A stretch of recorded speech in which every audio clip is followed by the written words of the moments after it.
Court right sir ఇక్కడ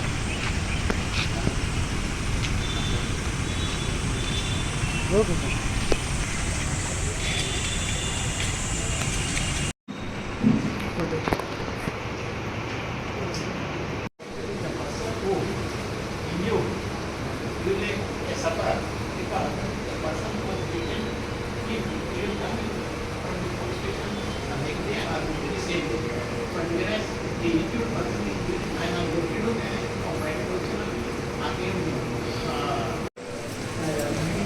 నేను ఎవరికి పోనీ వెళ్ళలేదు. అదే అందుకే మళ్ళీ నేను ఎవరికి చేస్తాను.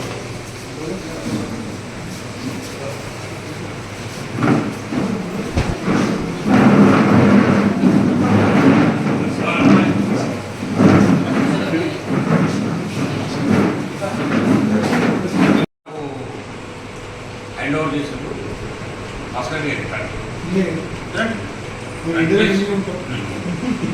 అయితే అప్పుడు అది మనకు ఆ ఎకరం భూమి తర్వాత అది హ్యాండ్ ఓవర్ జరిగింది.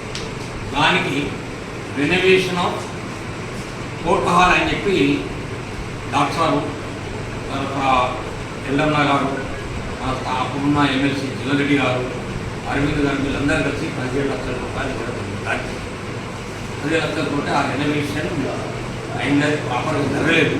సరే మనకు అనవసరం లేదు. మనకి ఏంటంటే ఇమీడియట్లీ మనకు ఒక ఫ్యామిలీ కోర్ట్ వచ్చింది, తర్వాత బీసీఆర్ కోర్ట్ వచ్చింది. 2 మన రాష్ట్ర ప్రభుత్వ పరిధిలో ఉంది. 2 హైకోర్టు మన రాష్ట్ర పరిధిలో ఉంది. ఫ్యామిలీ కోర్టు ఒకటి, బీసీఆర్ కోర్టు అంటే ఒక మేజిస్ట్రేట్ కోర్టు, ఒక జిల్లా కోర్టు. దానికోసం వాళ్ళు ఇంతకుముందు కూడా రిపోర్ట్స్ అడిగారు. ఏమని మీకు కోర్టు హాల్ ఉన్నాయా, ప్లేస్ ఉందా, రెడీ ఉందంటే మనం చెప్పడం జరిగింది. కానీ యాక్చువల్గా ఏంటంటే ఇప్పుడు మనం ఉన్న పదార్థం మనకు కొన్ని అంటే లైబ్రరీ కాసు కట్టి వారి షిఫ్ట్ చేయాలన్నా ఏం చేయాలన్నా మనకు ఈ రిపోర్ట్స్ లేదు. కాబట్టి ఏంటంటే మన స్థానిక శాసనసభ్యులు కాకుండా సాక్షాత్ ఎందుకంటే మన కోర్టుకు సంబంధించిన మన ఫ్యామిలీ అడ్వకేట్ డాక్టర్ ఫ్యామిలీ ఇద్దరు అడ్వకేట్ ఫ్యామిలీ వెళ్ళలేక ఇంతవరకు చదివినాడు. దాన్ని ఆ బిల్డింగ్ దాని చుట్టూ కొంత రేట్లు, తర్వాత కోటాలు, తర్వాత ఇది ఏది ఆ సేఫ్టీ సింగ్ వాళ్ళ యొక్క భవనం ఇవి చేస్తూ అది ఇంకా మనకి ఇస్తే కూడా సఫిషియెంట్ ఉంటుంది. కాబట్టి తమను ప్రయత్నం చేయాలని మేము సోమవారం నాడు కలెక్టర్ గారు ఈలోగా తమరికి ఒక రిప్రజెంటేషన్ ఇస్తూ కలెక్టర్ గారిని కూడా రిప్రజెంట్ చేస్తాం.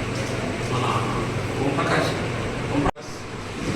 being a MLA of this constituency, came to our Bar Association, met with us to discuss about the problems of this district, judiciary. More particularly, our MLA is the district headquarters of the village, superintendent of police, and other officials.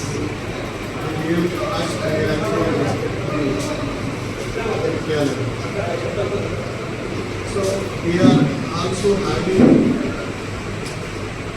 such problems. We naturally approaches to our MLA and district officers all the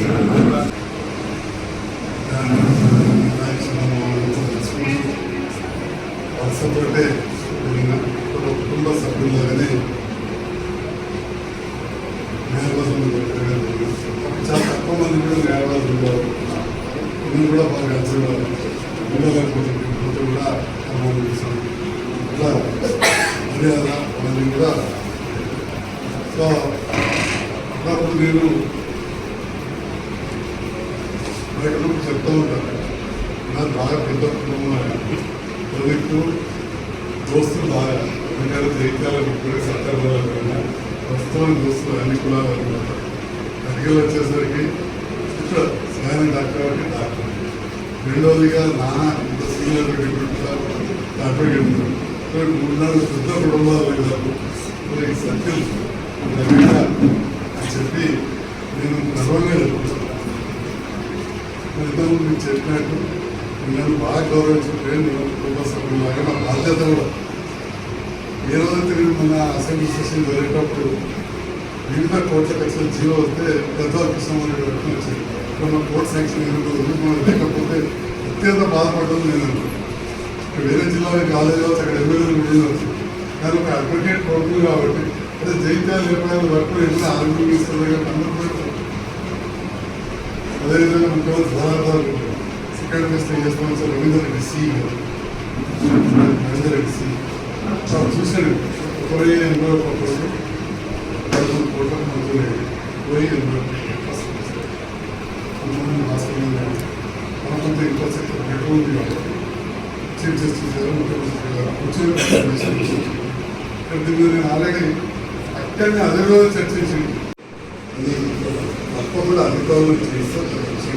లోపలనే sanction చేస్తారు. ఇంకా extra amount ఉంటే ఏ విధంగా చేయాలనేది ఇప్పుడే review చేయకుండా ఇక్కడ కొంచెం అక్క ఎమ్మెల్యేతో కూడా మాట్లాడవచ్చు. మన అధ్యక్ష వారితో బస్సులో వెళ్ళి తప్పకుండా అవి కూడా సాయం చేసే పరిస్థితుల్లో తప్పకుండా ఉంటాం. ఎందుకంటే నేను రాజకీయాలకు రావడమే విస్తృతంగా సేవ చేయవచ్చనే ఆలోచన వచ్చిందని చెప్పి నేను 2014 చెప్పాను. ఎందుకంటే సేవ చేయడానికి ఆ వైద్య రంగం సరిపోతుంది. ఇంతకుముందు చెప్పినట్టు ఆ సంపాదన కూడా సరిపోతుంది సార్ కరెక్ట్గా ఉండడానికి. ఇక అప్పటికే అంచులో ఉండదు కానీ ఇంకా చేయాలనుకున్నాం. అందులో కొన్నిట్లలో ఒక మోస్తరుగా సాధించినట్టు ఉదాహరణ మెడికల్ కాలేజ్ ఆగింది కానీ మెడికల్ కాలేజ్ కావాలి అని అడిగింది నేను. ఇక్కడ ముఖ్యమంత్రి గారు ఎస్ఐ గారితో మొదటి గ్రౌండ్లో అనౌన్స్ చేయించి ఫస్ట్ ప్లేస్లో 8 వస్తే మన నేషనల్ మెడికల్ కౌన్సిల్ పర్మిషన్ రావాల్సి ఉంటుంది. ప్రాపర్గా వర్కౌట్ చేసి ఆ 8లో కూడా first national medical council permission వచ్చిందంటే జైత్యాలు చెప్పే అసలు ఆ వర్కౌట్ కలెక్టర్ మన కలెక్టర్ ఫోన్ చేసుకోలేదు. ఇక్కడ కలెక్టర్ చైర్మన్ ఎట్లా టికెట్లు వచ్చేదంటే మన ఎమ్మెల్యే యాక్చువల్లీ ఈజ్ డాక్టర్ ప్రాపర్గా పరిశీలిస్తారు. అట్లాగే మనకు ఎన్నో సంవత్సరాలు ఈ మార్కెట్ ఉంది. అది కూడా మనం ఓపెన్ చేసుకున్నాం. ఇంటిగ్రేటెడ్ మార్కెట్ కొన్ని మ్యాంగో మార్కెట్ మన జైత్యాల పేరెంట్ కాదు కానీ రోడ్డు మీద ఉండేది.